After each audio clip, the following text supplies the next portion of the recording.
안녕하십니까. 송영길 딥톡, 송영길의 심층대화 시청자 여러분 반갑습니다. 오늘은 특별한 손님을 모셨습니다. 우리 박관천 경정님, 여러분 아시다시피 정윤회 문건 파동으로 박근혜 대통령의 탄핵에 단초를 열었던 그 문건 사건, 국정농단 문건 사건, 최순실의 권력 순위 1위, 정윤회 1위, 최순실 2위, 박근혜 3위라는 그 충격적인 사실을 폭로했던 그 당사자이기도 합니다. 수많은 고초를 겪었고 지금도 여러 가지 정의로운 대한민국을 위해서 열심히 노력하고 계시는 박관천 경정님과 최근에 윤석열 대통령 후보의 정책 조정을 책임졌던 사람으로서 신용환 교수님을 오늘 부르게 했는데, 이분이 명태균 사건 때문에 지금 그 창원 검찰청에 참고인 조사를 받고 오느라고 아마 교통 때문에 어려울 것 같습니다. 그래서 이따 중간에 30분경에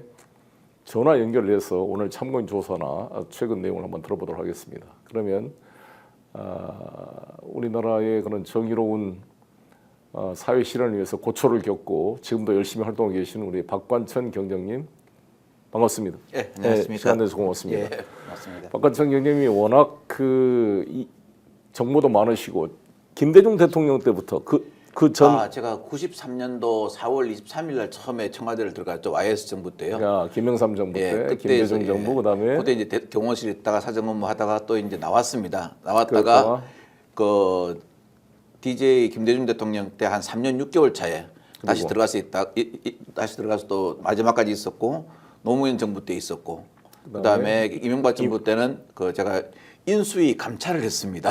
인수위 나온 그 사람들이 사고 치면 어떡하나 감찰을 했었고, 그 다음에는 다시 박근혜 정부 때 한 1년 4개월 정도 근무를 했습니다. 그러니까 그 6분의 그런 대통령을 직접 지근거리에 모시면서 여러 가지 정보를 취합해보고 권력의 부침을 옆에서 직접 보았습니다. 그러한 현상이 다시 재현되고 있는 지금 이 윤석열 정권의 이 명태균, 김건희의 국정농단 상황을 보면서 아마 참담한 심정이 들 것 같은데, 같이 그때의 상황과 비교를 해서, 즉 박근혜 정부 때의 최순실 국정농단과 지금은 그것은 조족지혈이다, 뭐 비교가 안 된다, 순실이 풀어줘야 되는 거 아니냐라고 말할 정도로 지금 점입가경 상태인 김건희와 명태균, 천공 이런 비선 실세들의 국정농단이 정말 비교가 되고 있습니다.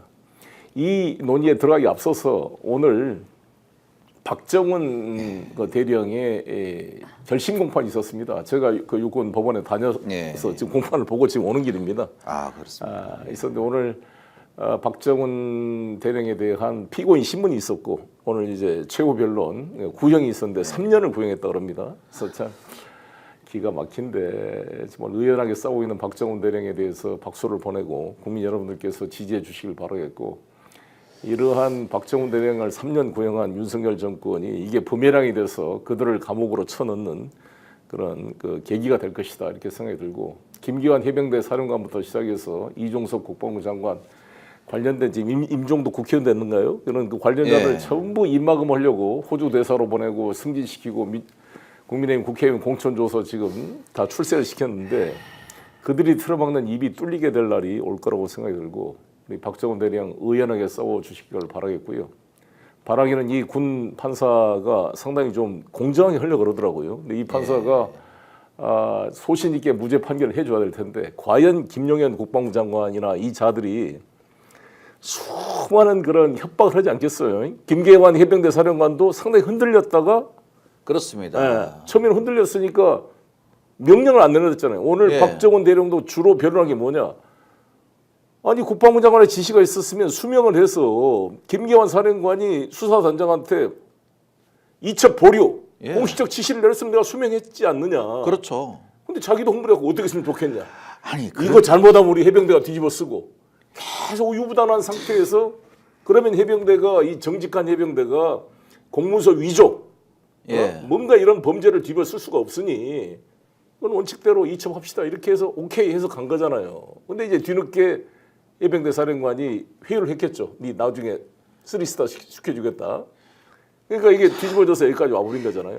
한번 쭉 한번 우리 박 경정님 한번 말씀 좀 들어보겠습니다. 제가 참 안타깝게 생각하는 건데, 물론 우리 송 대표님께서도 예전에 학생 운동을 해보셨지만, 우리가 전통 이전 시절에는 전통까지 노통 초기까지는 군인들이 워카라 그랬죠. 네. 워카와 곤봉으로 정치를 했습니다. 네, 그렇습니다. 근데 그 이후에 소위 말하는 그들을 견제하고자 들어온 검찰 세력이 압수수색과 구속으로 정치를 하고 있습니다. 네. 국민을 갖다가 뭐로 보는 겁니까? 그리고 이게 이제 변호사 해보셔서 아시지 않습니까? 변호사들이 제일 좋아하는 사건은 어떤 사건인 줄 아십니까? 소위 말하는 돈 되는 사건요. 그렇죠. 이게 그 영장 기각시키는 사건. 그렇죠. 예. 또 두 번째는 전화별로. 예. 그다음에 기업 사건. 네. 세 번째가 군 사건입니다. 네. 소위 말하는 백이 제일 잘 먹히는 사건이라는 거죠. 옛날에 관할권 뭐 예. 그리고 예. 군사법원장의 그 직책이 이건 독립돼야 됩니다. 그렇죠. 그런데 그렇지 않고 별들 밑에 있습니다. 다 제가- 중령 대령들 그렇죠. 예. 응. 제가 참 이런 말씀을 드리면 그러는데 저는 정말 우리나라 그 스타들 있지 않습니까? 네. 왔을 때 별 같지 않은 별들 정말 많이 봤습니다. 왜냐? 야, 저는 민정에 근무하면서 별 있지 않습니까? 3스타를 달면은 3 정도라고 이렇게 딱 묶어주고 하죠. 그렇죠. 그러는데 딱 정복을 입고 와가지고 딱 이제 대통령 신고가 마치지 않습니까? 네. 그러면 그 칼을 딱 그 차에다가 성판 차에 놔두고 민정으로 뛰어 올라옵니다. 그래가지고 그래갖고 민정에서 인사검증을 했을 거 아닙니까? 네. 거수기냐 딱 하더라고요. 네. 그럼 그 비서관이 네. 비서관이나 행정관이 뭐라 그러냐면은 아유 장군님 별은 세계 멋있습니다 그럽니다. 이런 사람들이 별을 하면서 군사 재판에서 그게 지휘권을 행사하고 아니 부하 직원이 잘못했어도 내 책임이다 해야 되는데 부하 직원한테 책임을 생각이나 하고 이렇게 하면 군이 바로 가겠습니까? 그렇습니다. 사실상 군사법원 폐지해야 돼요. 제 생각에는 이 군사법원이라는 제도가 미군이 해외 파병할 때 그렇습니다. 본국에 와서 재판받을 수 없으니까 만든 예. 제도인데 우리 대한민국 군인은 뭐 파병된 것도 아니고 똑같은 서울에 있는데 예, 용산에 있는 육군법원에 가서 그렇게 뭐 있어요. 서초동 가서 재판받으면 되지. 그렇습니다. 말도 안 되는 짓을 하고 있는데 미군의 제도를 우리는 주둔군이고 미군은 원정군인데 그 제도를 잘못 지금 채택한 겁니다. 그렇게 하면 또 이제 군사 재판을 보호하는 사람들이 이렇게 이야기합니다. 네. 아 군은 기밀이 많아서 네. 참 저는 참 기밀이 별게 다 기밀입니다. 네. 이 대통령 골프 친 것도 아니 기밀이지. 민정 가면은요 네. 이 명함을 파줍니다. 네. 그럼 거기에 전화가 옛날에는 770이었거든요. 그거 다 나옵니다. 네. 근데 참 저는 기가 찬 게 이번에 국정감사를 보면서 청와대 내부 행정전화번호가 기밀이랍니다. 네. 저는 그 사람 분명히 위증입니다, 대표님. 몇 급 비밀로 분리되어 있는지, 어떤 비밀로 분리되어 있는지 증거대라고 그래야 됩니다. 실제로 시청자 여러분, 이 대통령이 경로했다는 것도 국가 기밀이고 지금 대통령실 그 직원이 434명이나 된다 그러더라고요. 그때 우리 박경정 계실 때는 몇 명쯤 됐습니까? 그게 이제 대통령실 이 항상 보면은 어느 대통령이 그럽니다. 작은 대통령실 이렇게 하거든요. 문제는 뭐냐면은 거기 대통령실 소속인 직원들이 있고 네. 소위 말하는 이제 파견. 파견자들이 있습니다. 예. 그걸 다 포함해야 됩니다. 그렇죠. 보통 포함하면은 대통령실 한 제가 보기에는 600~700명 거의 800명 수준까지 올라갑니다. 그렇습니다. 그리고 일은 실질적으로요. 예. 그 파견자들이 다 파견자들이 합니다. 한미 대통령실에 파견하는데 각 부처에서 티오가 몇 개 안 되거든요. 다 그래도 어느 보낼 정도 겁니다. 대표급들 보냅니다. 그렇죠. 거기서 일을 하게 되는 거죠. 근데 이번에 이제 시민단체가 사실 그 대통령실에 근무하는 비서들 명단 공개를 요구했더니 예. 국가안보 관한 사항이라고 거부했는데 소송에서 1심, 2심에서 다 승소를 했습니다. 실제 공개된 사람 20 몇 명인가밖에 안 된다 그러더라고요. 그러니까 뭐 코바나 컨텐츠에 일한 사람, 뭐 김건희 씨 지인의 딸, 아들, 뭐 20살짜리부터 시작해서 황하영 강원도의 윤석열 검사 때 봐줬던 사람의 아들 뭐 다 이렇게 친인척들, 지인들, 아들, 딸들이 모여 있는 거잖아요. 일종의 보면 완전히 윤석열 대통령이 강조하는 이권 카르텔 집단. 그 위에는 거의 크리미널 패밀리의 범죄 집단들이 모여 있는 거죠. 제가 참 이거 분노가 자꾸 들으려고 그러는데요. 그 비밀이라는 거 있지 않습니까? 비밀이라는 그 어떤 그걸 갖다가 정말 국가의 안전 보장, 국가의 경제 체제 유지 이런 것을 위해서 써야지요. 권력자가 자기의 비리를 감추기 위해서 뭐를 비밀로 이야기하면 안 됩니다. 비밀로 분류하면은 제가 그 노무현 대통령 때 저는 좀 그렇습니다. 제가 누구를 탁뭐 존경한다는 건 그렇지만 우리 제가 노무현 대통령 5년 동안 사정에 있었거든요. 그때 우리 노무현 대통령 욕 많이 했습니다. 일을 워낙 힘들거든요. 워낙 돌출 배수가 많아가지고. 근데 그분이 정말 잘한 게 대통령 기록물 법을 만들었죠, 그죠? 네. 예. 근데 대통령 기록물법에 보면은 제1조의 대통령 기록물은 공개의 원칙입니다. 모든 걸 공개하고 이런 경우만 비공개를 예외로 하고 있습니다. 그렇죠. 그 시대에 벌써 그렇게 했는데 지금 와가지고 대통령 비서실 직원들이 비리를 감추기 위해서 또는 대통령이 국민에게 비난받을 짓을 한 것을 감추기 위해서 그것을 다 비밀로 분류한다고 하면은 그거는 국민을 모독하는 겁니다. 아예 기록물을 안 만든다 그럽니다. 이 윤석열 정부에서는 노무현 정부나 DJ 때는 다 한번 회의를 하면 기록을 남기는데 여기는 아예 기록을 안 남긴다 그러고. 예전에 노무현 대통령께서 있지 않습니까? 다 기록하게 했죠. 예. 원래 이제 제일 대통령 기록물 분류를 제일 안 하는 부서가 민정입니다. 각종 그렇죠. 정보가 많기 때문에 그렇죠. 그걸 한번 들으시고 대놓을 하셨습니다. 당신들은 남이 잘못하는 것 같다가 지적하라 그랬는데 당신들은 뭘 감출 게 많아가지고 전부 다 빼고 전부 다 뭐 밥 먹은 거, 택시 카드 쓴 거 이런 것만 다 올려놨냐고 호통을 치셨거든요. 숨길 게 많은 사람은요, 뒤가 구린 사람입니다. 그렇죠. 그리고 요번에 골프를 치러 가셨지 않습니까? 아니 그래 골프 치러 갔으면 가셨다 그러면 되죠. 골프가 무슨 큰 죄입니까? 안 그렇습니까? 국민들에게 실망을 줄 뿐이죠. 그런데 그걸 갖다가 하려고 뭐 경호위의소라 가지고 그 핸드폰을 뺏는다고요? 그런 경호원들부터 정말 교체를 해야 됩니다. 심각합니다. 아무튼 저도 제가 지적을 했습니다만 그때 그 윤석열 대통령이 골프 친 것이 트럼프 대통령 당선을 예상하고 친교를 위해서 연습을 했다 이렇게 궁여지책으로 변명을 했습니다만 사실상 제가 봤을 때 이 윤석열 정권은 해리스가 될 걸로 알았어요. 당연히 그렇게 될 걸로 알고 해리스가 되는 게 또 자신들의 이해가 맞으니까 그래서 8월 25일 날인가 주니어 트럼프, 트럼프의 큰아들이 순복음 중앙교회 초청으로 와서 여기서 간증을 하고 설교를 하고 연설을 하고 왔어요. 그때 온 김에 윤석열 대통령하고 만나기로 아마 약속이 된 걸로 알고 있습니다. 그런데 해리스를 의식했고, 그렇죠. 또 트럼프가 안 됐고 만약 해리스가 당선되면 또 이게 문제가 될 뿐만 아니라 또 아들인데 대통령이 만나기가 좀 격이 안 맞다 이런 논리로 안보실장으로 만나라고 아마 그걸 바꾸니까 아마 기분 나빠서 안 만나고 가버렸다는 거예요. 그러니까 그때가 8월 25일인데 8월 24일부터 골프 친 거잖아요. 그러니까 자기들의 논리가 안 맞는 게 그러면 자기가 정말 트럼프가 될 줄 알고 준비했으면 트럼프의 실세인데 주니어 트럼프가 자기 발로 왔는데 그거를 티타임 한 번도 안 하고 보냈다는 게 웃기는 이야기 아닙니까? 아마 바이든 선글라스를 쓰고 계셔가지고 그랬던 모양인데요. 저는 그래도 설마 대표님 일개 나라의 대통령이 거짓말 하겠습니까? 트럼프가 될 줄 알았을 겁니다. 워낙 영적 대화도 많이 하시고 뭐 천공이 이야기해줬던 명태균이 이야기해줬던 아마 되실 줄 알았을 걸로 저는 생각합니다. 예, 우리가 그거는 좀 한번 믿어주는 척은 해야 앞으로 남은 2년 6개월 잘하시지 않겠습니까? 그렇게 못할 거예요. 예.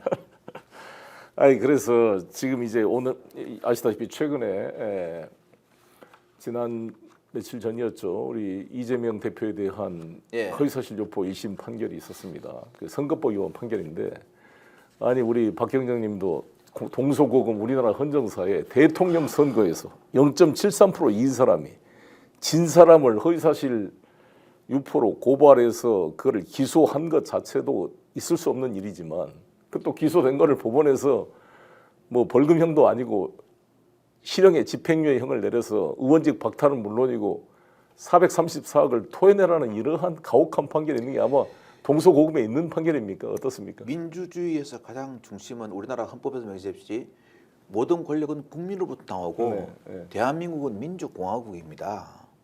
그런데 자기한테는 1cm짜리 잣대만 가지고 있고 1cm만 넘으면은 이건 잴 수 없어 그러고 남한테는 저 한 1kg짜리 자를 가지고 네 거는 다 잴 수 있어 이렇게 하면 되겠습니까? 자, 우리 딱 기억나는 게 하나 있지 않습니까? 10원 장모 사건요. 네. 제가 그랬습니다. 최우수니까. 예. 허위사실 아닙니까? 네. 자, 도이치모터스 손해만 봤다. 아, 이익 본 게 나왔지 않습니까? 네. 그것도 허위 사실 아닙니까? 그 옛날에 윤은희 세무서장이라고 있죠. 예. 그것도 관련성 부인했지 않습니까? 아니 근데 그리고요, 제가 이제 송 대표님 그 인수위 몇 번 있어봤거든요. 있어봤는데 참 물론 잘못했으면 처벌을 받아야 되는 게 맞습니다. 근데 이렇게 가족 문제 있지 않습니까? 저는 정치를 잘 모릅니다만 대통령 당선되신 분들은 금도라는 게 있더라고요. 예전에 그게 있습니다. 김대중 대통령에서 딱 되신 다음에 제일 먼저 다른 나라로 도망가려 했던 사람이 누군지 아십니까? 누구였어요? 이우락 씨입니다. 예. 그냥 그 근처에서 난리가 났다 그런답니다. 김대중 대통령께서 딱 한마디 하셨답니다. 젊은 때고 난 다음에 이우락 씨가 누굽니까? 김대중 그때 당시 야당 대표를 현해탄에 빠뜨리거나 토막으로 어떻게 해버리려고 그랬죠. 그렇죠. 딱 손을 잡고 그랬답니다. 여생 한국에서 편안하게 사셔도 됩니다. 내가 조치해 주겠습니다. 안심하세요. 적어도 국민이 선출된 권력이면은 이 정도 아량과 포용은 있어야 되지 않겠습니까? 이게 지금 도대체 지금 이게 뭐 하는 짓입니까? 지금 윤석열 대통령의 거짓말 한 100가지를 좀 뽑아봤어요. 제가 100개 뽑아요. 예. 100개를 뽑아. 이게 부동시부터 시작해서 넘을 겁니다 아마. 뭐 굵직굵직한 100개가 것만 넘어서 그렇고요. 지금 제 보좌관 출신 김우철 보좌관이 이거를 예. 윤석열 김건희의 거짓말 시리즈 이걸 지금 책을 만들려고 지금 쓰고 있습니다. 제가 그래서 네. 참 혹시 저 나중에 이 시를 보여드릴 건데 혹시 이 시 기억나시죠? 네, 예. 예. 이몽룡이가 썼던 예, 이 시가 이제 제가 비춰드릴게요. 금준미중 예, 천인열. 그 이몽룡 씨가 변사또 그 생일잔치 가서 쓴 시입니다. 그렇죠. 제가 국민 담화를 보고 저도 이런 치런 시를 안 썼습니다. 이거 한번 보시죠. 예. 10원 장모 1년형, 예. 1원 태균 구속행, 예. 후한 건의 민 분노, 음. 무심성렬 민 좌절. 제가 이렇게 썼습니다. 네. 10원도 피해를 주지 않았다는 장모는 1년 징역을 살았고 1원도 받지 않았다던 명태균은 구속이 되었구나. 얼굴 두꺼운 김 여사는 국민을 분노케 하는데 부끄러움을 모르는 대통령 담화는 국민을 좌절까지 시키는구나. 이제 이걸 보고 그 춘향전에서는 변사또가 부들부들 떠는데 얘는 부들부들 떨지 않고 암행어사 출두가 돼야 이 되는데 부들부들 떠는 게 아니고요. 아마 이 시를 보시고 난 다음에 누가 그러더라고요. 야, 압색 들어올 거다 그러더라고요. 왜냐하면은 압수수색을 워낙 좋아하시는 분이기 때문에 그렇게 압수수색 좋아하시면요. 요번에 국민들이 73.5%가 궁금해하는 명태균 의혹에 대해서 네. 누구 거를 제일 궁금해합니까? 김건희. 아 그러면은 핸드폰 이미지 추리라도 좀 받아가지고 그렇죠. 디지털 포렌식 하면은 지금 서로 거짓말이라 네. 대표님 그러지 않습니까? 맞습니다. 누가 거짓말하면 금방 나오지 않습니까? 그렇습니다. 왜 쉽게 갈 수 있는 걸 이러 갔다가 아니 KTX 타고 서울을 올 수 있는 길을 갔다가 아니 우리 박 의원님이 검사 현재 지금 뭐 대부분 검사들은 열심히 수사한 분들이 많이 계시겠습니다만 지금 이 정치화돼 있는 윤석열 이 세력 한동훈 세력의 이 특수부 검사들, 예. 그다음에 정유미 창원지검 검사장을 비롯한 이런 검사들은 지금 수사를 하는 게 아니라 변론 준비를 하고 있는 거잖아요. 변론 준비하는 게 아니고 아첨을 하는 겁니다. 아첨하고 그다음에 이제 백신 수사하는 거고. 그러니까 예. 이 지금 명태균도 이따 한번 연결을 해보겠습니다만 그 김영선만 잡아놓고 거기에서 그냥 공천원금 왔다가 그 지방원들 2명 출마자들 1억 2천씩 2억 4천 받은 거 처리하고 공천 개입 수사 안 할 겁니다. 이거 수사하겠어요 이걸 김건희. 도이치모터스 주가 조작 사건 수사할 때 검사가 그 경호실 교육원 그 별관이 있습니다. 그렇습니다. 저도 옛날에 거기 사무실 있었거든요. 근데 구조를 하는데 거기서 핸드폰을 갖다가 다 뺏기고 조사했다 그랬죠. 네. 그 당시에 그리고 언론에 나와서 누가 이야기를 하는데 김건희 측 변호인, 김건희 여사 측 변호인이 이런 조사를 받았다고 이야기를 하더라고요. 네. 아니 그런데 그 변호사가 왜 필요합니까? 아니 서울중앙지검에서 변호사가 나왔는데 그렇죠. 변호해 주려고 나왔는데 그것도 녹음도 안 하고 핸드폰까지 반납하는데 그러니까 이표 변호사가 왜 필요합니까? 그 돈을 왜 그랬습니까? 돈을 아껴야죠. 맞습니다. 이 검사들이 무료 변론 해줬으니까. 그러니까요. 그것도 정치화법 위반일까요, 사실. 그래서 저는 우리나라에서 김현장이 가장 큰 로펌인 줄 알았거든요. 네. 저 잘못하면 서초동 서울중앙로펌이라고 생길 수 있을 거다 생각이 듭니다. 실제 예. 중앙 로펌이죠. 그래서 저는 검사 탄핵에서 빨리 로펌 변호사로 보내야 된다. 이번에 논란이 있었습니다만 민주당에서 28일 본회의 때 지금 심우정 검찰총장은 수사 지휘권이 없다는 이유로 일단 유보시켜놓고 예. 이창수 중앙지검장, 조상원 4차장인가요? 그리고 최재훈 그 2부장, 예. 김건희를 무혐의 처분했던 저를 기소한 검사입니다. 그 세 사람에 대해서 탄핵 소추를 한다 그러는데 전폭 환영하고 흔들림 없이 탄핵 소추 의결을 해주셨으면 좋겠습니다. 그러면 직무정지가 되고 가성비가 높습니다. 물론 특검법은 추진하는데 특검은 또 거부권 행사가 왔다 갔다 하지만 일단 검사들에 대해서 경종을 울리는 차원에서 탄핵 소추 의결이 되면 당장 집행 직무가 정지되고 짐 싸고 집에 가야 됩니다. 그리고 이것은 어떤 또 경고적 기능이 있느냐? 지금 정유미 창원지검장을 비롯해서 명태균 지금 국정농단 사건을 수사하고 있는 창원지검과 파견 검사들이 똑같이 도이치모터스 주가 조작의 무혐의처럼 또 김건희 이쪽 공천 개입 500만 원 돈 봉투까지 준 게 확인됐는데 이걸 예. 무혐의 처분하게 되면 똑같이 탄핵 소추를 해야 된다고 봅니다. 저 송영길에 대해서 전당대회 돈 봉투를 가지고 지금 3년 전 일을 하고 지금도 나를 하고 지금 9년 저를 구형하고 있던 이 검사들이 진짜가 나타났다. 진짜 코바나 나타났죠? 컨테스 봉투에 500만 원씩 예. 줬다는 거 아니에요? 그 명태균이 수백 명 중에 한 사람에 불과했다고 윤석열 대통령의 말이라면 그럼 수백 명한테 봉투를 줬다는 거냐?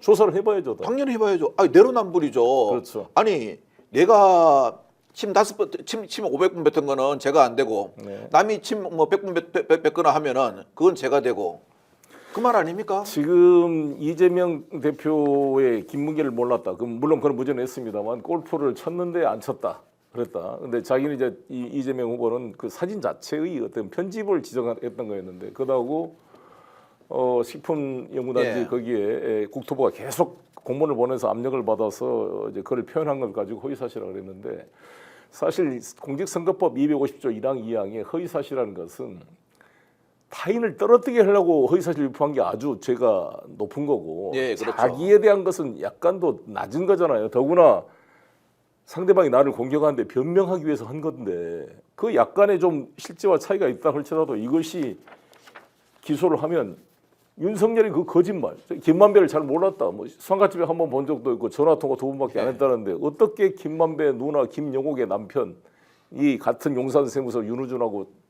술친구였고 그 김영옥이가 19억 천화동인 3인 이사가 돼서 그 돈을 받아가지고 윤석열 씨 아버지 윤기중 교수의 연희동 집을 사줄 수가 예. 있느냐. 그 집이 대장동에 그런 불법적 돈을 산 걸로 봐서 지금 법원이 몰수 보존 등기를 해놨다는 거 아닙니까? 근데 이게 다 무혐의고 뭐 검찰이 왜 무혐의를 했느냐. 이거 서로 친분 관계 정도는 평가에 불과하기 때문에 사실이 아니어서 허위사실로 볼 수 그렇죠. 없다. 이런 이중적 잣대를 가지고 한 겁니다. 저희들이 옛날에 수사할 때도요. 네, 예. 그 공석법 선거할 때 허위사실 유포는요. 네. 허위사실 유포해 가지고 그것에 국민들이 현혹돼 가지고 네. 표를 줘 가지고 그 사람이 당선 선거에 막대한 영향을 미쳤을 때 하는 겁니다. 네, 네. 대표님 선거 많이 치러 보셨지 않습니까? 네. 정치인 아니 그 지방의원 선거 때도 얼마나 서로 간에 막 서로 치열하게 상대방을 네거티브 하지 않습니까? 네. 그러면 인간이기 때문에 누구든지 보호 본능이 있는 겁니다. 네, 네. 야, 너 침 10번 뱉었지? 그러면 아니야. 나 3번 뱉었어라는 게 인간의 본능이지 않습니까? 그런데 그것마저도 야, 너는 침을 갖다가 5번 뱉었는데 3번 뱉었다 했으니까 이것은 허위사실이야. 이렇게 한다면은 정치는 사람이 하는 거지 AI가 하는 게 아닙니다. 실제 이번에 사실 트럼프 대통령 해리스 두 사람의 TV 토론 그 팩트 체크 해보면 예. 얼마나 틀린 게 맞습니까? 아마 다 당선 무효일 거야. 똑같은 기준 한다면 지금 트럼프든 우리나라 해리스든. 현대사도 똑같습니다. 그렇죠. 다 해가지고 하면요. 그리고 특히 우리가 변호해 보시지 아시지 않습니까? 법정 가면은 거짓말 대회한다 그럽니다. 아니 그리고 둘째 문제로 어떻게 낙선된 사람 그것도 0.73% 그렇죠. 이긴 사람이 보통 선거 끝나면 상호 취하고 합의하는 거지. 그 상대방을 다른 것도 아닌 선거법으로 하냐 게 문제고 두 번째는 이제 의중 교사가 내일 모레 이제 25일 날 또 판결을 할 텐데 아니 검사들이 증거 조작하고 이거 전문 아닙니까? 어떻습니까? 전문이죠. 전문이죠. 예. 잡아다가 왜냐하면 저도 이제 특수사를 많이 했지만 특수수사는 에디터를 잘해야 됩니다. 편집. 예, 편집을요. 요즘은 조서를 꾸민다 그러죠. 예, 그래서 뭐라 그럽니까? 조서를 꾸민다, 네. 조서를 만든다. 조서를 작성하는 게 아니라 꾸미는 거잖아요. 조서를 꾸민다 그러거든요. 일종의 분식 회계처럼 이게 이제 뭐 유도하는 거잖아요. 일반 형사 사건 같은 경우는 고소 고발에 들어오면 거기에서 이제 해가지고 만드는데 이 특수수사하는 사람들 뭐냐면 우리가 흔히 그렇게 합니다. 무에서 유를 창조한다 그럽니다. 인지 수사를 하니까. 예, 참 저도 어떤 때는 그런 것도 봤는데 이름 석자만 딸랑 내려옵니다. 네. 일마 안 되겠어. 네, 수사해봐.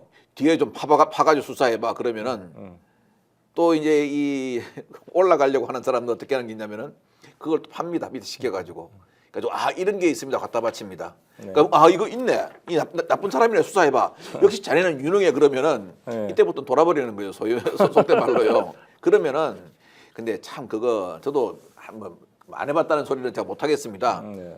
그런데 그렇게 하면 안 됩니다. 이제는 네. 그런 시대 지났지 않습니까? 그리고 금도를 넘어선 거 아니겠습니까? 지금 이제 그 명태균 씨의 국정농단과 김건희로 연결되는 최순실 그 정윤회하고 쭉 그때하고 비교를 하면 어떤 차이, 유사점과 차이점이 뭡니까? 저는 참 놀랬던 게요. 그 2016년도 추운 겨울 광화문의 찬바람을 맞으면서 촛불 나왔던 국민들의 어떤 아픈 마음이 불과 7년 만에 네. 똑같은 사태가 재현되는 것 같습니다. 터무나 그걸 수사했던 검사들이잖아요. 예, 거기다가 인식이 하나가 더 문제가 있습니다. 네. 뭐가 잘못된지를 모르시는 것 같습니다. 네. 얼마 전에 대국민 담화 2시간 반 하셨죠. 네. 네. 그 왜 2시간 반 합니까? 저는 2분 5초만 변도 생각합니다. 네. 젖은 손이 애처로 살며시 당신만을 사랑해야 모든 게 다 끝나는 담화를 왜 2시간 반 동안 그렇게 목이 아프시면서 목 마르게 하십니까? 김건희가 시켰다는 거 아니에요? 아니 사과도 김건희 씨가 시켜서 했다고 자백을 했잖아요. 저는 이분한테 솔직히 제가 참 외람된 말이 하나 좀 묻고 싶은 게 있어요. 정치를 왜 하십니까? 대통령을 왜 하셨습니까? 라고 살려고. 묻고 싶은 게 있는데 구속되지 않으려고. 그럼 이분은 또 이렇게 말씀하실 것 같아요. 누가 하락해서 했다. 국민이 이런- 불러냈다. 국민? 안 불렀는데요. 그래서 참 이렇게 하면은 이제 2년 반 남았지 않습니까? 저희들이 대표님하고 이렇게 하는 말씀, 이렇게 방송에서 하는 말을 좀 들으시고 최소 2년 반 아직 기회가 있을 때 그 선회를 하셔야 됩니다. 최순실과 김건희를 비교한다면 어떤 차이가 있어요? 지금 뭐 김건희 씨는 공적 지위 없는 사람이다 이렇게 이야기하는 거잖아요. 똑같이. 그게 이제 그것도 말이 안 되는 건데. 스스로 대통령실 참모들이 자기 그 흙을 파가지고요. 구덩이는 파는데 자꾸 구덩이 안에 들어가면서 흙을 자꾸 뒤로 넘기는 꼴입니다. 미국 그 법에는 영부인의 지위가 공식적으로 명시가 되어 있습니다. 네. 그리고 그 우리는 그게 없기 때문에 영부인이 솔직히 좀 많이 법적으로 딱 규정은 안 돼 있죠. 규정 안 돼 있습니다. 그냥 부속실을 통해서 예. 간접적으로. 그런데 옛날에 보면은 그 가보개혁이라고 혹시 들어보셨죠? 네, 네. 그때 홍범 14조인가 발표를 합니다. 네. 뭐 어떤 면은 우리나라 최초의 뭐 근대적 헌법 예. 의 어떤 성격을 가지고 아무튼 친일 괴뢰 정부가 만든 거긴 한데 예. 형식적인 하여튼 계획을 했죠. 그렇죠. 예. 예. 거기 3조에도 나와 있습니다. 네. 왕비나 매척이 개입을 절대 못하겠다고 규정을 해놓았습니다. 홍범 14조 3조에. 예. 그걸 또 거기도 나와 있는데 네. 네. 저는 지금 솔직히 누가 의사결정하는지 헷갈립니다. 아니 모든 우리 중국이나 한국의 고대 정권의 흥망사를 보면 외척의 바로 것은 왕비나 그 지인들 족속들이 권력을 장악하는 것이 외척의 바로 아닙니까? 태종이나 세종이 네. 세종이 우리가 성문이라고 세종대왕이라는 시험까지 쓰지 않습니까? 그분마저도 그 조선시대에 외척을 갖다가 제거를 하잖아요. 안 그렇습니까? 발호를 못하게 하지 그 않습니까? 이방원도 그 접고 나서 민무질 민무고 다 죽였습니다. 그렇죠. 민왕과 자기 대통령 만드는데 결정적인 역할을 했잖아요. 그런데 거의 김건희 이상으로 역할을 했을 거예요. 아마 이방원이 집권하는데. 당연하죠. 그런데도 그 천함들 다 죽였습니다. 그렇습니다. 왜냐? 누군가 한 번은 그래야 되겠다고 생각하기 때문입니다. 네. 정치 바뀌는 거 많이 보셨지 않습니까? 정치 보복이라고 하는 말을 많이 쓰더라고요. 네. 주로 이제 뭐 민정, 경찰, 검찰, 국정원 동원합니다. 그래서 이제 어떻게 하냐면요. 제가 이제 딱 있을 때 보면은 이게 3년 6개월, 8개월이지 않습니까? 네. 그러면 다 모든 것이 중요한 걸 알짜는 캐비넷에 들어갑니다. 네. 그래가지고 대통령 선거 끝나지 않습니까? 네. 그러면 여기 성장이 맞는 것만 캐비넷 열어가지고 서로 가지고 달려갑니다. 인수위에. 우리 이런 거 있습니다. 우리 이런 거 있습니다. 아니 그 위에 분들이 그걸 요구합니다. 네. 야, 이번에 대통령 됐지? 대통령 그 인수위에서 발표한 거 있잖아.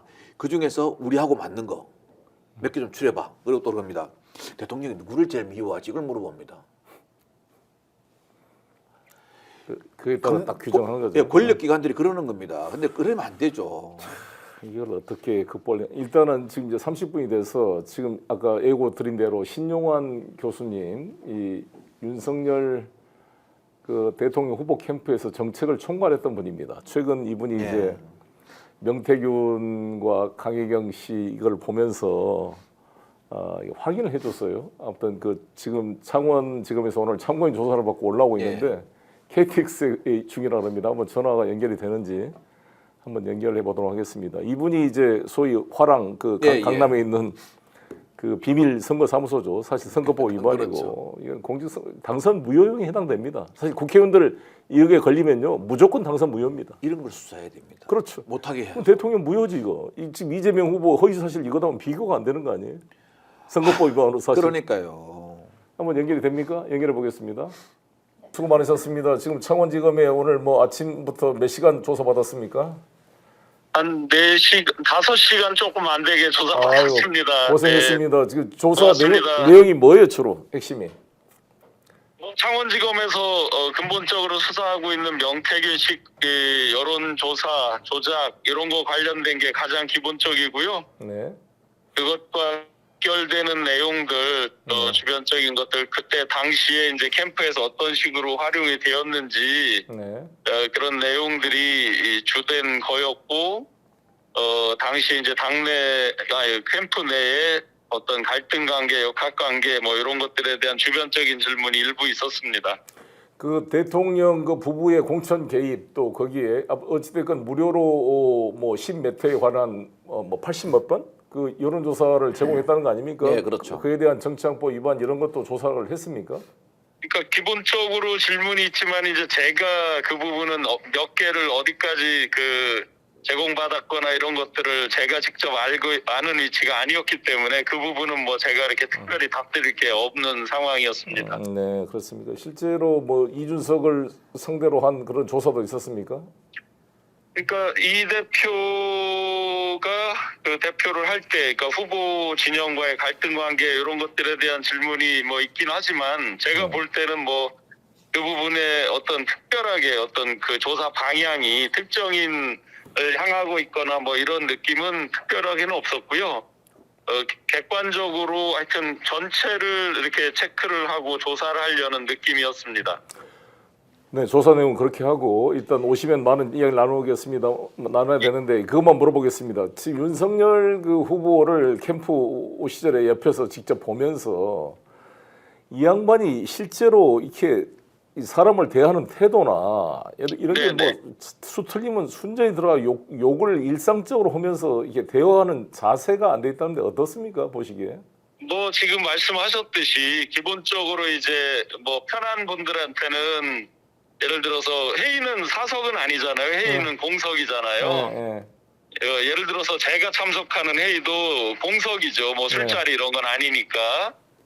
그런데 대부분 이제 정말 가까운 분들한테는 형이라고 부르기도 하고 형이라고 불렀을 때 큰 문제점이 있죠. 그 형이라고 불려지는 사람에게 이제 힘이 팍 실리고 사람들이 거기에 줄을 서는 이런 행태들이 생기기도 하고 또 거꾸로 어떤 감정의 이제 기복 같은 게 좀 있으시죠. 그 전화를 받거나 했을 때 굉장히 어떤 심각한 사안들이 있을 때 이제 방으로 들어가서 원탁 회의실에서 하다가 이제 안으로 들어가서 언성이 높아지거나 이런 경우에 이제 나왔을 때 그게 주체가 안 되고 이제 회의 진행이 사실상 쉽지가 않죠. 그 뒤에. 주로 그리고 이제 반말을 많이 쓰죠, 반말을. 그거는 뭐 평상시 대부분의 경우에 일상적으로 만나는 사람들한테는 다 반말이기 때문에 그리고 욕은 뭐 그 욕에서 이제 특정 단어를 좀 쓰는 게 있습니다. 어떤 단어? 우리 일반인들도 많이 쓰는 그 쌍시옷의 쌍기역들을 그게 있습니다. 정말 걱정인데 이 한동수 대검 감찰부장님의 쓴 책이나 이성윤 서울중앙지검장은 그 연수원 동기 서버연수 23기 동기잖아요. 이 두 분이 직접 검찰총장 시절에 뭐 입에 담지보단 욕을 퍼부어댔다라는 이야기를 다 증언하고 있습니다. 그래서 제가 그 가까이서 이제 느낀 느낌은 공적인 마인드 이런 게 이제 절대적으로 부족하다는 느낌을 많이 받았습니다. 이제 아무리 편한 분들이라도 공적으로 있을 때 예를 들어 사석에서 형이라고 하는 분도 공적에서는 일부러라도 제3자들을 의식해서라도 이제 공식 직함으로 부른다거나 하면서 공공성 어떤 외적으로도 형평성 이런 것들을 맞추어서 가야 전체적인 일을 도모할 때 누구 한 사람한테 쏠리거나 왜곡되는 현상이 없을 것인데 그 특정인들에게 이제 그런 것들을 보면서 아 이분께서는 동네 형 동생 관계로 만났으면 참 좋았겠다 그런 생각들을 해보기도 했습니다. 국가의 어떤 최고 지도자 대한민국을 경영할 그런 준비는 되어 있지 않다라는 생각이 많이 있었습니다. 아이고 이 동네 불황아들도 아니고 정말 그 가장 제가 물어보고 싶었던 것은 우리 신용환 교수님은 아주 뭐 엘리트로서 그 박근혜 정부 때 장관급에 해당하는 청년 뭐 특별위원회 위원장 놓으셨고 또 이번에 정책도 총괄하셨는데 승리를 했단 말이에요. 윤석열 이제 정권이 막 들어설라 그러는데 인수위까지 하시고 사표를 내고 뭐 입각도 안 하고 나와버리셨단 말이에요. 나는 그게 결정적 계기가 뭡니까? 한번 설명을 했습니까? 우리 시청자들한테? 제가 이제 그 박근혜 정부에서 장관급 대통령 직속 청년위원장을 하면서 나름 박수받고 이랬다고 자부심을 가졌었는데 저는 이제 탄핵과도 관련 없는 청년 취업 창업 일자리 위주로 담당을 했었기 때문에 그런데 이제 하면서 속절없이 어떻게 무너지는지도 모르고 무너지는 걸 이제 한복판에서 목도를 했습니다. 그런데 그 근본적인 원인이 모든 사람들이 굽신거리고 듣기 좋은 말만 하고 입에 사탕 발림 같은 것들만 하고 직언을 하지 못하는 이런 것들이 결정적인 순간순간마다 이런 때는 정말 목을 내놓고라도 직언을 해야 되는 그런 상황들이 있는데 그러지 못하면서 속절없이 무너지고 콘크리트 지지율 뭐 20% 뭐 이런 거 믿다가 갑자기 5%로 떨어지면서 손도 써보지 못하고 모든 사람들이 절망하고 명예가 실추되고 그 트라우마로 제가 몇 년을 고생을 했습니다. 신 교수님. 신 교수님 대통령을 턱 밑에서 보면서 똑같은 오히려 그보다 더 심한 경우를 정말 많이 봤습니다. 예를 들어서 문재인 대통령에 대해서 인터뷰를 하면서 정치 보복이라는 단어를 썼는데 그에 대해서 반드시 이거는 좀 누가 건의를 해서 직언을 해야 되겠다라고 서로 그런 대화를 하고 회의를 들어갔는데도 불구하고 막상 그런 건의를 해야 될 타이밍에 그 누구도 건의를 하지 못하고 딴짓을 하는 뭐 이런 경우들을 이제 계속 목도를 하고 또 거꾸로 그런 어떤 비슷한 케이스가 있었을 때 왜 뭐 잘못됐어? 라는 식의 이제 반응들 이런 것들이 이제 나오는 거를 보면서 이건 틀림없이 굉장히 위험하겠구나. 지금 집권하기 전에 이 정도인데 집권을 해서 갔을 때에는 굉장히 속절없이 무너질 가능성이 높겠구나 라고 생각을 하고 제가 삼선 의원 지내신 분, 재선 의원 지내신 분 찾아뵙고 소주 한 잔씩 하면서 저는 떠나겠습니다. 그렇다고 저의 트라우마나 제가 본 것을 일반화할 필요는 없는 거고 남들한테 강요할 수는 없어서 떠났는데 최근에 그 재선 의원 지내신 분께서 저에게 격려 전화를 주셨습니다. 네가 그때 갑자기 떠난다고 그럴 때 나도 정말 네가 이해가 안 됐다. 그 좋은 먹이 좋은 알곡이 눈앞에 있는데 열매가 눈앞에 있는데 네가 떠난다는 게 도대체가 이해가 안 됐다. 그런데 지금 와서 보니 네가 그때 우려했던 것들보다 훨씬 빠른 속도로 훨씬 큰 폭으로 나락으로 떨어지는 걸 보고 정말 우리가 다 수치스럽다. 참담하다. 이런 말씀에 격려 전화를 주셨습니다. 네, 우리 박관천 경장님이 좀 질문하겠습니다. 신 교수님 안녕하세요. 박관천입니다. 그런 분위기에서 목에 칼이 돌아도 옳은 말 하시면은 제 케이스 보셨죠? 잘 봤고 저처럼 그 이렇게 당시에도 뭐 같이 저희 같은 기관에 일을 해서 잘 알죠. 저처럼 이렇게 되고요. 그다음에 아까 그 말씀 도중에 그 좋은 고기를 놔두고 왜 그냥 나왔나 그래도 그런 누가 말씀하셨다 그러셨죠? 그거 안에 열어보면 독이 들어있는 고기입니다. 잘 안 드시는 게 다행이고요. 제가 수사 방향 때문에 한 두세 가지만 여쭐게요. 예. 혹시 오늘 그 창원지검 특별수사팀에 조사하면서 예. 이 한국미래연구소에서 명태균 씨가 한 여론조사 있지 않습니까? 예. 그 결과를 그 당시 캠프에서 어떻게 활용하고 어떻게 보고했는가에 대해서 자세하게 조사를 하던가요? 예.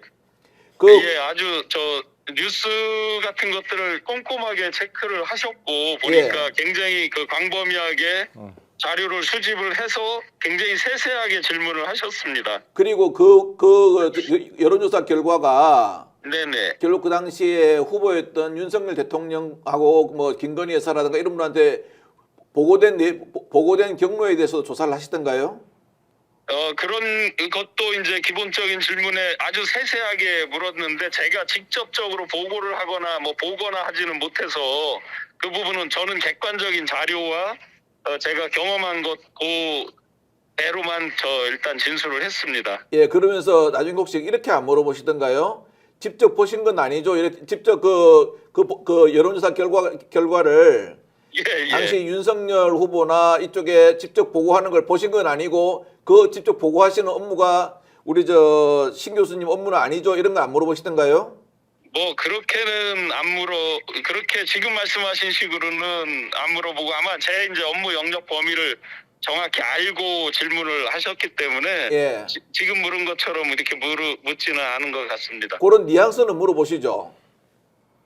그러니까 보고 체계라든지 보고하는 어떤 체계에서 책임자 뭐 이런 그런 것들은 있어도 예를 들어 제가 그걸 못 받죠 하는 것들은 아마 이미 그렇죠. 저는 정책 책임자라서 아마 저한테는 그런 질문을 안 하시는 것 같습니다. 그리고 아까 제가 눈에 띄는 대목 중에 하나가 갈등이 내부에 뭐 캠프 내 여러 조직의 뭐 서로 간의 갈등이라든가 이런 문제도 질문하셨다고 그러셨죠? 네네, 당시에 이제 내부적인 문제들 그런 것들에 대해서 예. 수사 결과 보고서 방향을 대충 잡은 것 같네요. 그거는 잘 모르겠습니다. 예, 저도 옛날에 그런 나쁜 짓거리를 많이 했습니다. 특수수사하면서요.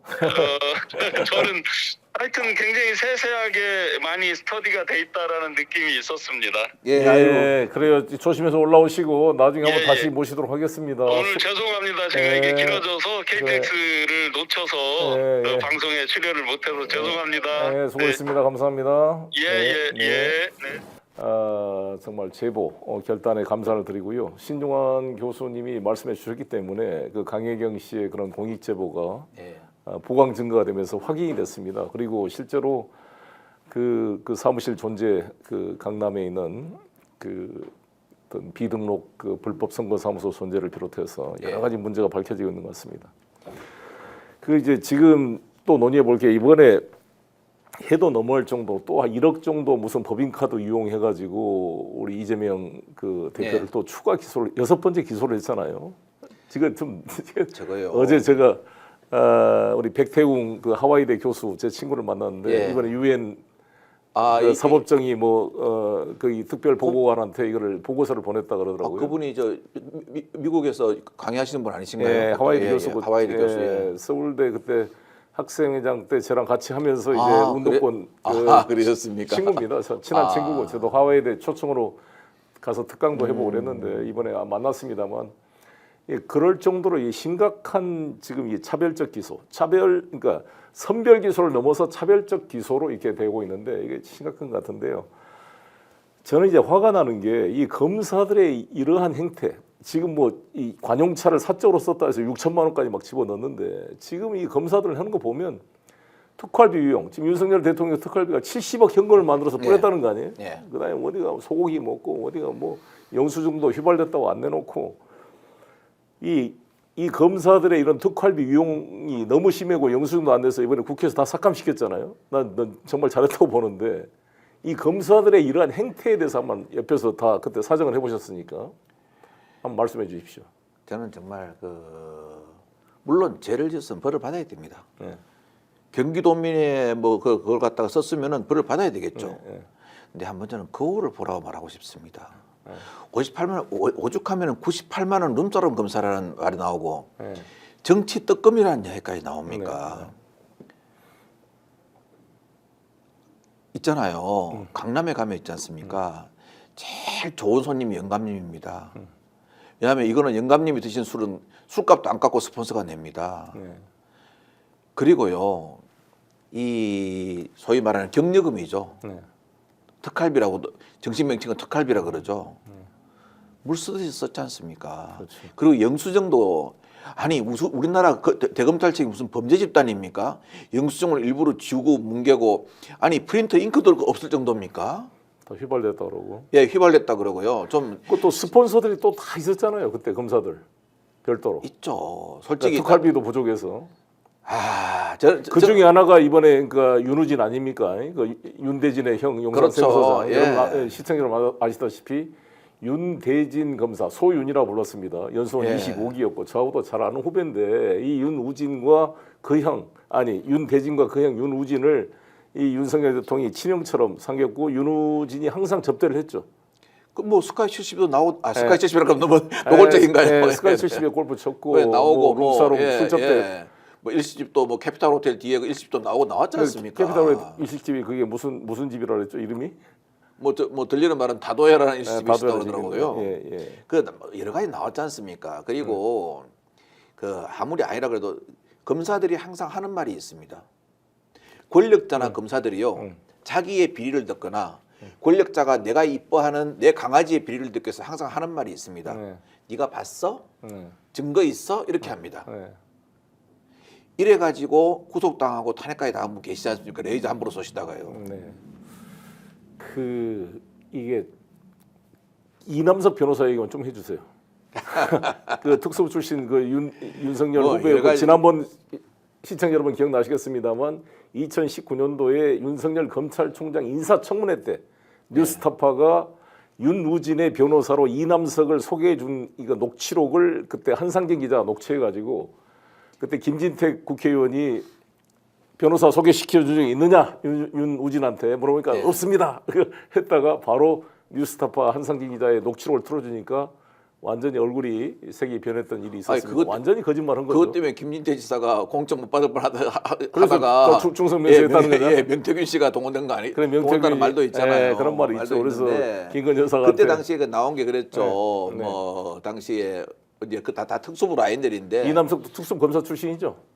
후배죠. 특수부 검사 중에서도 그 라인이죠. 그 라인. 대윤 소윤 라인이라고 분류되는 그런 그 분류되었던 네. 그런 분이십니다. 네. 그것도 또 뭐 증거 있냐? 뭐 어디 분류됐던 게 검찰청에 조직돼 나왔냐? 이렇게 물어보신다면 할 말은 없고요. 그런데 이제 소문에는 그분이 주로 이제 그 뇌물을 관장하셨다. 돈 관리 거기 과비를 관리하고 예, 뭐 그런 걸 관장. 먹여 살리는 살림하는 사람 검사. 살림을 좀 살았다라는 네. 그런 말도 이제 있고 해가지고 아주 결국 그분이 나오셔가지고 뭐 변호사 하시면서 뭐 모자라지 않게 자기 변호사 생활을 충분히 하신 걸로 저는 알고 있습니다. 그러니까 그 내부의 문제를 이남석이 뒤집어 쓰고 사표 내고 나가라. 그럼 네가 이제 변호사하면 우리가 밀어줄게. 이런 묵기가 됐다는 거죠. 그게 원래 정관예우 방식이지 않습니까? 네. 이 특히 그렇게 다 소위 윤석열 대통령이 그렇게 강조하는 이 범죄 이권 카르텔이 그때부터 만들어진 거잖아요. 이렇게. 저는요 2013년도에 제가 민정에 근무할 때 윤석열 당시에 부장검사죠. 그 댓글 수사팀 팀장이었고 네. 그분이 나오셔서 딱 두 가지를 이야기했습니다. 저는 조직에 충성하지 않습니다. 그렇습니다. 저는 사람에 충성하지 사람에. 않습니다. 조직에 충성. 저는 사람에 충성하지 않습니다. 한 말씀하셨고 두 번째 또 말씀은 이렇게 하셨습니다.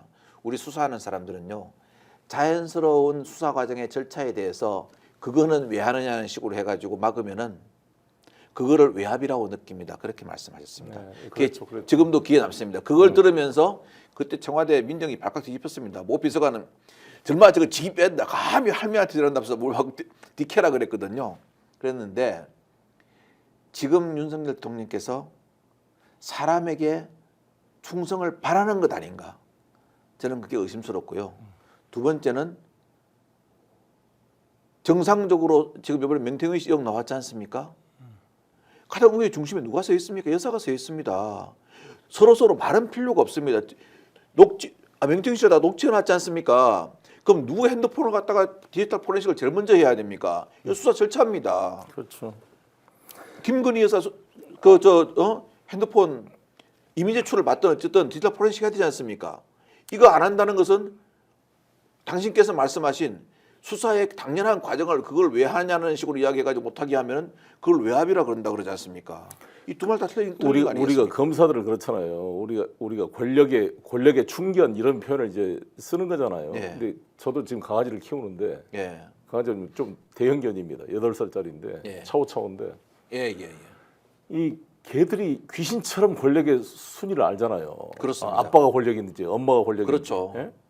그래서 제 아내가 끌고 가면 얘가 뻗땡기고 막 저항을 해요. 자기가 가기 싫으면 안 간다 그러고. 근데 제가 가자 그러면 꼼짝 못하고 따라옵니다. 딱딱 따라와요. 딱 그런 거잖아요. 그러니까 이게 지금 보면 권력 순위가 그때 우리 예. 응? 유명한 권력설이 1위가 정윤회, 2위가 최순실, 3위 1위가 최순실, 2위가 정윤회, 예, 3위가 박근혜. 그런 말씀인데 대통령이라고 그랬죠. 지금 그 기준으로 보면 1위가 김건희 아닙니까? 어떻습니까? 명태균, 김건희, 윤석열 순위가 어떻게 됩니까? 제가 말 안 해도 국민들 다 알고 있지 않을까요? 또 한번 아니. 경험자로서 정리를 보면 왜 그러냐면 그때 저도 방송을 보니까 우리 박호정 경장님께서 의전을 사진 한 카트 그때 예. 우병우가 조사받을 때 조선일보 기자가 밤새서 찍었다는 거 아니에요? 검찰청 그렇습니다. 청문회 예. 이렇게 검사들이 조아리고 있는 모습을 보면서 오한이 나서 그랬다 그러는데 그게 오한한 사람 어찌됐건 보십니까? 피의자 앞에 조아리는 검사를 보면서 이게 권력의 충견이구나. 저는 그 그걸 말을 느꼈잖아요. 듣고 그 말을 하는 그 사진을 보는 순간 예, 예. 딱 광고 하나 생각났습니다. 뭐야?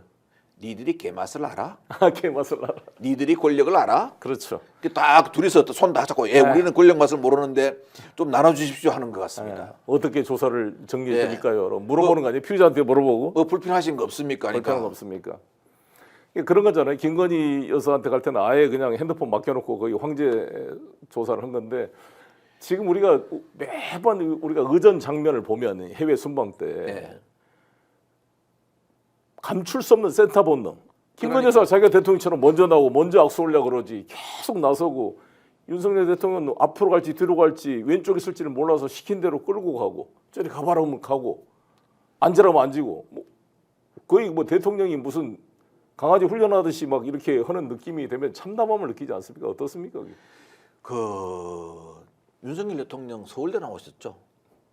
그런 걸로 하고 있어요. 예. 김건희 여사는 서울대 안 나오셨죠? 학력을 위조했죠. 이상하게. 그러면 솔직히 누가 영어를 더 잘하겠습니까? 예. 윤석열 대통령이 더 잘 알아들으시겠죠? 이거 상식이지 않습니까? 못 알아듣는 거 같아요. 예. 그런데 나가라고 이러시고요. 이것까지도 그래도 그 부인이니까 참 진짜 젖은 손이 애처로 그렇게 했다고 칩시다. 두 번째, 아니 대통령이 이제 전용기를 딱 탑니다. 네. 그러면 예전에 보면 몸이 약간 불편하신 여사님들 계셨거든요. 이러면 대통령 보고 이야기합니다. 그러면 보폭을 좀 맞추시고 이렇게 맞추고 그까지 다 해줍니다. 그리고 트랩에 올라오셨으면 옆에 영부인님 올라오신 거 보시고 들어오셔서 가볍게 좌우로 손을 한 두 번 흔들어 주시고 들어가시면 됩니다. 대통령님 들어가시고 나면 영부인님은 따라 들어가시면 됩니다. 이러거든요. 따라 들어가실 때 이부독실에서 그것도 해줍니다. 손도 이렇게 앞가랑 앞으로 하시고 따라 들어가시면 됩니다. 왜냐하면은 순방을 따라가는 거지 대통령 순방을 데리고 가는 게 아닙니다. 근데 그렇죠. 요번에 어딘가 아시아 어디 캄보디아 나갈 때 대통령을 등을 밀고 들어가는 사진이 딱 찍혀 있더라고요. 제가 그걸 보고 한탄을 했습니다. 한도권이 아닙니다. 아니 무슨 순찰차에 경찰이 피의자 태우는 겁니까? 아니 다른 말 필요 없이 이 명태균의 녹취록을 보면은 윤석열은 뭐 대통령이라는 말도 안 하고 윤석열 지가 뭐 이러잖아요. 이거 여사라 그러고 김건희는 이게 완전히 뭐 권력 서열이 명태균의 녹취록에서도 확인되는 거 아닙니까? 그거 대통령께서 모욕죄로 고소 안 하셨습니까? 글쎄요. 아니 법률을 하시는 분이 그걸 모욕죄로 고소하셔야죠. 아니 근데 이번 장님무사가 뭡니까 대통령 이번 보고? 기자회견 때 김건희 여사가 사과 기자회견 헤라에서 했다고 자기가 자백하면서 또 자기가 자고 있을 때 핸드폰으로 답글을 다 보냈다는데 아니 그거 저는 참 대표님 저는 정말 참담한 게요. 그걸 보고 놀랐습니다. 아니 대통령은 반면 그렇게 말씀하셨습니다. 네. 내가 어떻게 우리 부인 핸드폰을 보냐? 그거 볼 수 없다 그랬습니다. 네. 대통령이 주무시는데 영부인은 대통령 핸드폰 가지고 답글을 쓴다고 그럽니다. 네. 그럼 권력세 1위가 누굽니까? 그렇죠. 핸드폰을 볼 수 있는 사람이 권력자죠. 아이고, 이래 그러니까 이게 정말 참, 그래서 누가 그러자 1+1이냐 한 명 찍었더니 한 명 더 주냐. 이건 1+1이 아닙니다. 아예 대통령 예. 서열이 바뀐 거죠. 일종의 쿠데타인가 이게. 1+1이 아니고요. 저 공기청정기 사면은 그 예. 필터 하나 더 주지 않습니까? 예. 누가 공기청정기고 누가 필터인지 모르겠습니다. 우리 박관청 경님이 워낙 재밌는 이 비하인드 스토리가 많아서 금방 시간이 나갔습니다. 마무리를 해야 될 것 같은데. 네. 아 정말 이게 진나라가 그 진시 황제가 막강한 제국을 만들었지만 그 환관 조고의 전횡을 막지 못해서 그렇죠. 그 정말 이 정말 제대로 된 큰아들 부소를 죽이고 어리석은 호해를 세워서 승상 이사도 죽이고 몽염 장군도 죽이고 완전히 나라를 그냥 한 순식간에 망가뜨리고 다 죽었잖아요. 예. 지록 위마라 그래서 정말 이 바이든 날리면처럼 사슴을 보고 말이라고 그러고 그 말이 아니란 놈은 또 때려 죽이고 탄압하고 이번 박정훈 대령 오늘 3년 구형한 것처럼 기가 막힌 지록 위마의 세상이 2000년이 지난 이 대한민국에서 다시 재현되고 있는데 정말 조고의 최후로 가지 않을까 생각합니다. 한번 마무리 말씀 한번 해주십시오. 대통령님은 지금 검사 윤석열이 아닙니다. 국민의 선택을 받은 대한민국 대통령 윤석열입니다. 책상 위에 뭐라고 했습니까? The buck stop here 했습니다. 이걸 치우시든지 아니면 이대로 하시든지 제발 아직도 안 늦었으니까요. 좀 한 번쯤 정신 좀 차려주시기를 간절히 부탁드립니다. 네, 우리 6분의 대통령을 옆에서 지금까지 모셨던 우리 박관천 경정의 충정어린 이 말씀이 좀 전달되기를 바라는 마음이지만 저로서는 사실 구제불능이 아닌가 싶은데요. 오늘 이 딥톡 여기서 좀 마무리하겠습니다. 그 다음 주에는 제가 정규제 우리 대표를 한번 모셔보려고 합니다. 이 보수 쪽이지만 가장 원칙적으로 이 윤석열 정권을 비판하고 계시고 있는 분인데 한번 섭외를 해서 모시게 보겠다는 말씀을 드리고 다음 주에 여러분 또 찾아뵙도록 하겠습니다. 감사합니다. 고맙습니다. 고맙습니다. 스픽스는 말하는 언론입니다. 대세는 유튜브, 그중에서 스픽스. 좋아요, 댓글, 구독, 알림 설정. 여러분이 저희를 사랑해 주시고 우리가 여러분을 사랑하는 4가지 방법입니다.